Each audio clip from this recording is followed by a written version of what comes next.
ನಮಸ್ಕಾರ ವೀಕ್ಷಕರೇ, ನಮ್ಮ ಚಳ್ಳಕೆರೆ ಟಿವಿಗೆ ಸ್ವಾಗತ. ಇಂದಿನ ಪ್ರಮುಖ ಸುದ್ದಿ.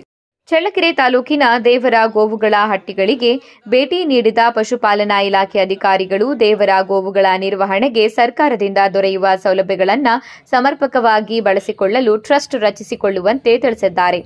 ಜಿಲ್ಲಾ ಉಪನಿರ್ದೇಶಕ ಡಾಕ್ಟರ್ ಸಿ ತಿಪ್ಪೇಸ್ವಾಮಿ ಹಾಗೂ ಸಹಾಯಕ ಅಧಿಕಾರಿ ಡಾಕ್ಟರ್ ಶ್ರೀನಿವಾಸ್ ಬಾಬು ಅವರು ಗುರುವಾರ ತಾಲೂಕಿನ ವಿವಿಧ ಗ್ರಾಮಗಳಿಗೆ ಭೇಟಿ ನೀಡಿ ದೇವರ ಗೋವುಗಳ ಸಾಕಾಣಿಕೆದಾರರಿಂದ ಮಾಹಿತಿ ಪಡೆದು ಅರ್ಜಿಗಳನ್ನು ಸ್ವೀಕರಿಸಿದ್ದಾರೆ. ಚಳ್ಳಕೆರೆ ತಾಲೂಕಿನಲ್ಲಿ ಒಟ್ಟು 12 ದೇವರ ಗೋವುಗಳ ಹಟ್ಟಿಗಳಿದ್ದು, ಈ ಪೈಕಿ 6 ಹಟ್ಟಿಗಳಿಂದ ಟ್ರಸ್ಟ್ ಆಗಿದೆ. 6 ಗೋವುಗಳ ಹಟ್ಟಿಗಳಿಗೆ ಅಧಿಕಾರಿಗಳು ಭೇಟಿ ನೀಡಿ ಪರಿಶೀಲನೆ ನಡೆಸಿದ್ದಾರೆ.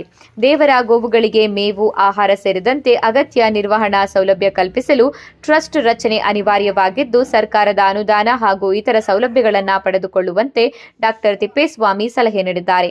ಮಲ್ಲೂರಹಳ್ಳಿ ಗ್ರಾಮ ಪಂಚಾಯಿತಿ ವ್ಯಾಪ್ತಿಯಲ್ಲಿ ಮಾಜಿ ಜಿಲ್ಲಾ ಪಂಚಾಯಿತಿ ಸದಸ್ಯ ಮಂಜುನಾಥ್ ಅವರು 4 ದೇವರ ಪಂಗಡಗಳ ಯಜಮಾನರು, ಪೂಜಾರರು, ಕಿಲ್ಲಾರಿಗಳು ಹಾಗೂ ಅಧಿಕಾರಿಗಳನ್ನು ಒಗ್ಗೂಡಿಸಿ ಟ್ರಸ್ಟ್ ಕುರಿತು ಮಾಹಿತಿ ನೀಡಲು ಅವಕಾಶ ಕಲ್ಪಿಸಿದ್ದಾರೆ.